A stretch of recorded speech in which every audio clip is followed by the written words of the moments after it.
For most courses, your instructor expects you to use scholarly or peer-reviewed sources, which typically would not include websites, but instead books, ebooks, and articles from scholarly journals subscribed to by the library. In certain instances, it may be appropriate to use a website for a course or an assignment. However, it is important to evaluate websites very carefully.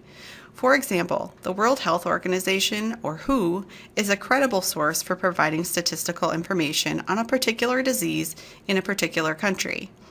Websites provided by the National Institute of Health or the Centers for Disease Control can be acceptable sources of information as well.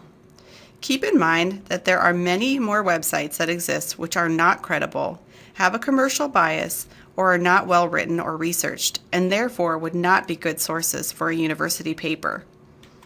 Remember, books are reviewed by editors. Publishing companies want to maintain a good reputation and even employ fact checkers to help ensure accuracy of the information contained in a book. Scholarly journals select articles based on a peer review process. Peer review is a term that refers to an article being subjected to the process of critical evaluation by subject experts prior to being accepted for publication. One or more experts are selected by the journal's editorial staff to review and evaluate the work. The editorial team then only selects those articles that meet strict specifications of quality, importance to that particular subject's field, and accuracy. In contrast, general websites such as Wikipedia create a situation where no one and everyone is an editor, because anyone can create and publish something, including completely false information, as there are no accepted standards. While inaccuracies are often caught, this is not always the case, so be careful. If you do find information in Wikipedia, go to the citations. If they are scholarly, peer-reviewed resources, find them, and then use the information directly from the sources in your paper. Do not cite Wikipedia. In particular, obtaining health information on the web can produce scary results.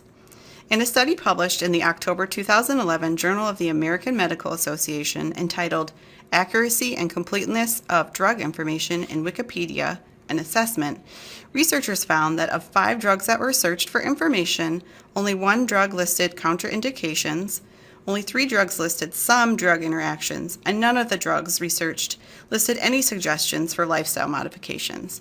So, much of the drug information searched was incomplete in ways that could potentially cause harm to the consumer.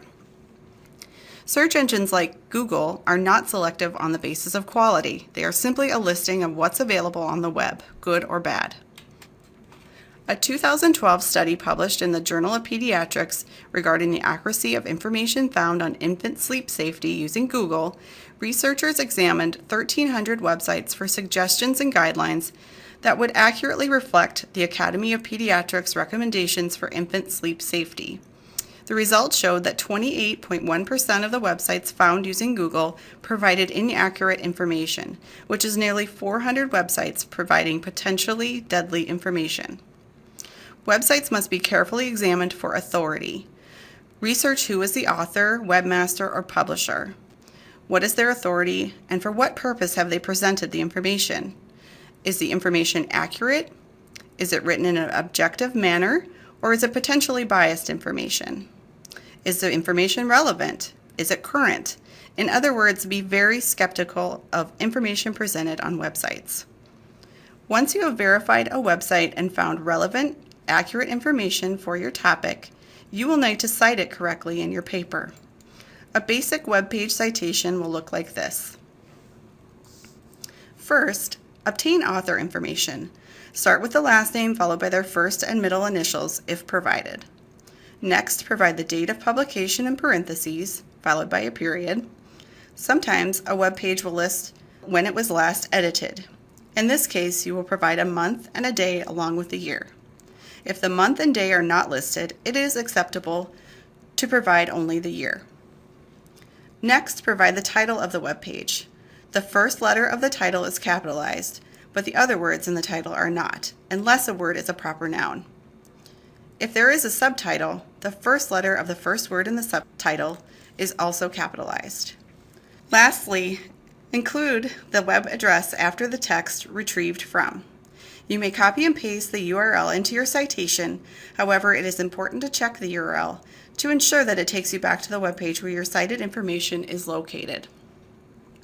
Notice that the web address is not hyperlinked or underlined, and it is in the same font as the rest of your reference.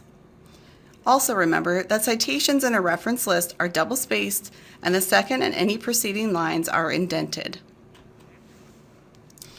Sometimes it is difficult to find citation information, such as an author name for a web page. Find as much information as possible. Here is an example. In this case, there is not a specific author identified. The author then is the sponsoring organization.